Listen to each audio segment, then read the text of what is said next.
এবার এমন একটা গান গাইব, শুধু ছেলেদের কথা চিন্তা করেই তো আমি গান গাই। এটা আরো ছেলেদের কথা বেশি চিন্তা করে গান গেয়েছি।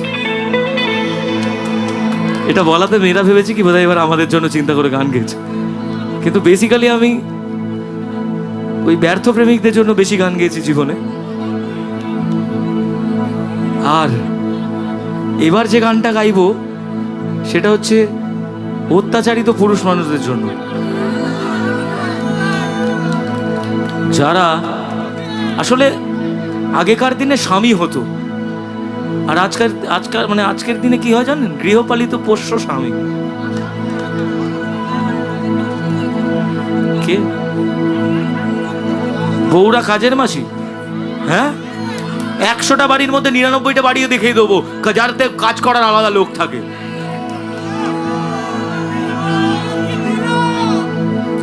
আরে আমার বাড়ির কথাই বলি, আমার বাড়িতে এই সব কাজ করার জন্য আলাদা লোক আছে, কিন্তু আমার একটা প্রবলেম আছে। সেটা হচ্ছে আমি আমার মায়ের হাতের রান্না বা আমার বউ যদি রান্না না করে তাহলে আমি অন্য কারোর রান্না বাড়িতে অ্যাটলিস্ট খাবো না।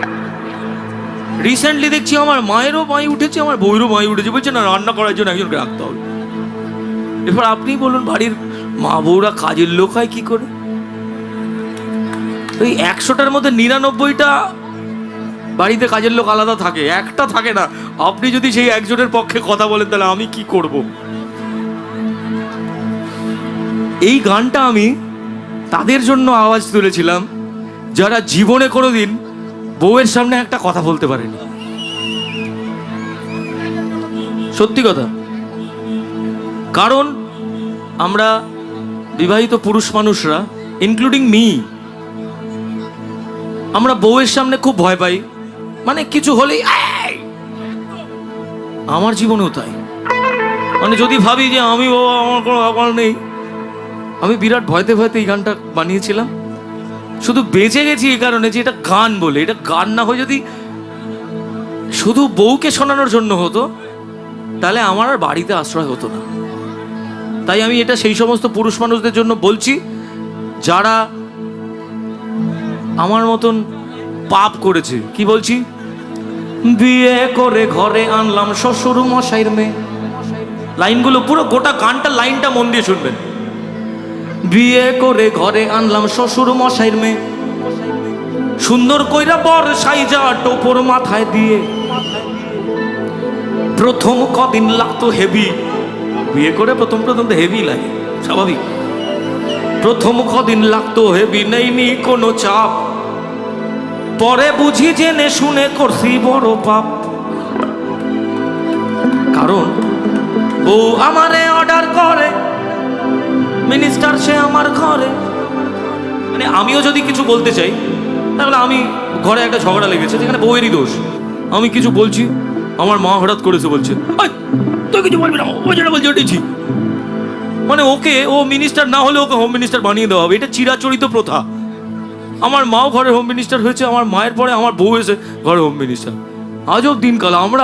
আমরা রোজগার করেও আমরা সব কিছু করবো, আমরা তাদের জন্য কান্না করব, তারা চলে গেলে কাঁদবো, আবার পয়সা রোজগার করব, কিন্তু দিন শেষে আমরা ঘরের কোনোভাবেই কর্তা হতে পারবো না। তাই কি বলছি, বউ আমারে অর্ডার করে, মিনিস্টার সে আমার ঘরে।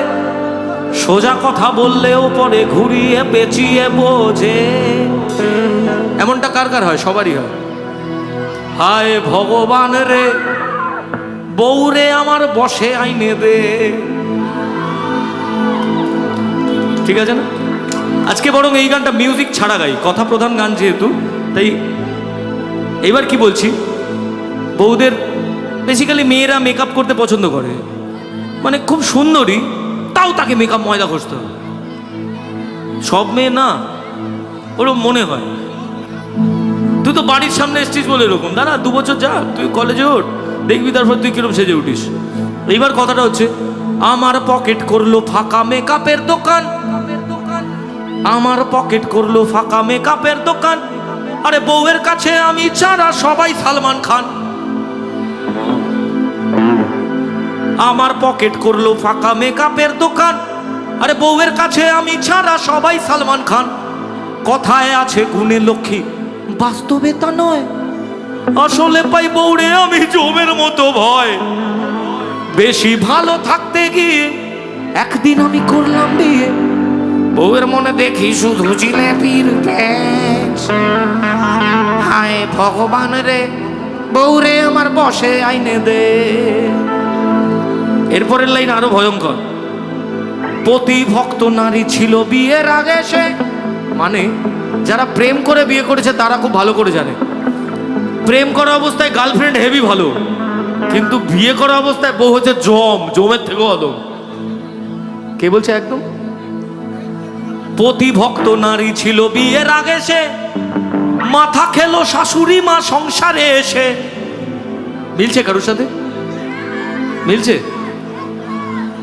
প্রতিভক্ত নারী ছিল বিয়ের আগে সে, মাথা খেলো শাশুড়ি মা সংসারে এসে। জামাই আদর কারে বলে বুঝিনি আমি, মন্ত্র দিল বউয়ের কানে আমি আসামি। এদিকে শ্বশুরটা অদ্ভুত লোক, শ্বশুরটাকে আমি বুঝতেই পারি না, মানে সে ভালোর পক্ষে না খারাপের পক্ষে কোনোটাই বুঝি না, একটা নিউট্রাল একটা লোক। তাই বলছি, শ্বশুর নাকি অসুর তিনি, আজও আমি তা বুঝিনি। আর যা করো জীবনে ভাই, এবার উপদেশ দিচ্ছি, আর যা করো জীবনে ভাই করো না বিয়ে। হায় ভগবান রে, বউরে আমার বসে আইনে দে। হায় ভগবান রে, বউরে আমার বসে আইনে দে। ও বিয়ে করে ঘরে আনলাম শ্বশুর মশাই মেয়ে, সুন্দর কইরা বর্ষাই যা টোপর মাথায় দিয়ে।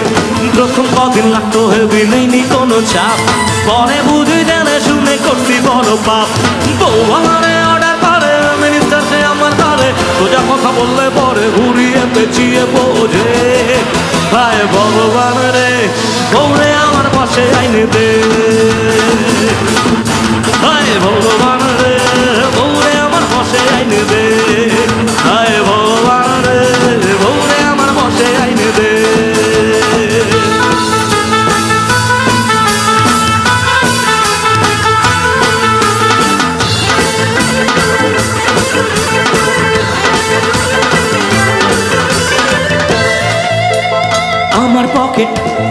আমার পকেট করলো ফাঁকা মেকআপের দোকান, আমার পকেট করলো ফাঁকা মেকআপের দোকান। আর বউয়ের কাছে আমি ছাড়া সবাই সালমান খান। কথায় আছে গুণে লক্ষ্মী, বাস্তবে তা নয়। আসলে পাই বউরে আমি জমের মতো ভয়। বেশি ভালো থাকতে গিয়ে একদিন আমি করলাম বিয়ে। বউয়ের মনে দেখি শুধু জিলেপির প্যাচ। হায় ভগবান রে, বউরে আমার বসে আইনে দে। হায় ভগবান রে, বউরে আমার বসে আইনে দে। হায় ভগবান রে, বউরে আমার বসে আইনে দে।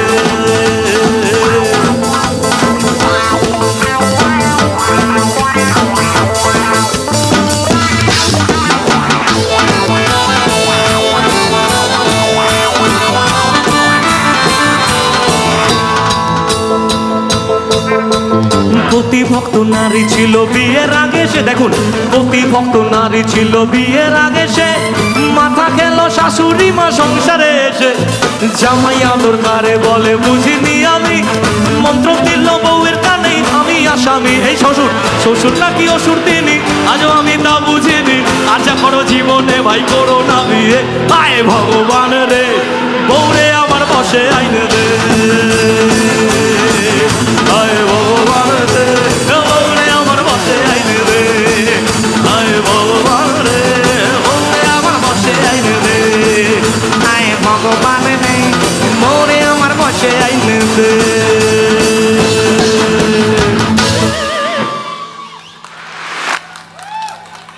আরেকটা ঘটনা শুনবেন, সাহস কাকে বলে। এই ভিডিওটাতে শ্বশুর আর শাশুড়ির ভূমিকায় আমার অরিজিনাল শ্বশুর আর শাশুড়িকে অভিনয় করেছি। বুকে দম থাকতে হবে গুরু, তারপরে গিয়ে এটা হবে। আর বউকে বানিয়েছি মেকআপের দোকানদার। ভিডিওটা দেখো তোমরা, আশা করি ভালো লাগবে। না মজার মিউজিক ভিডিও।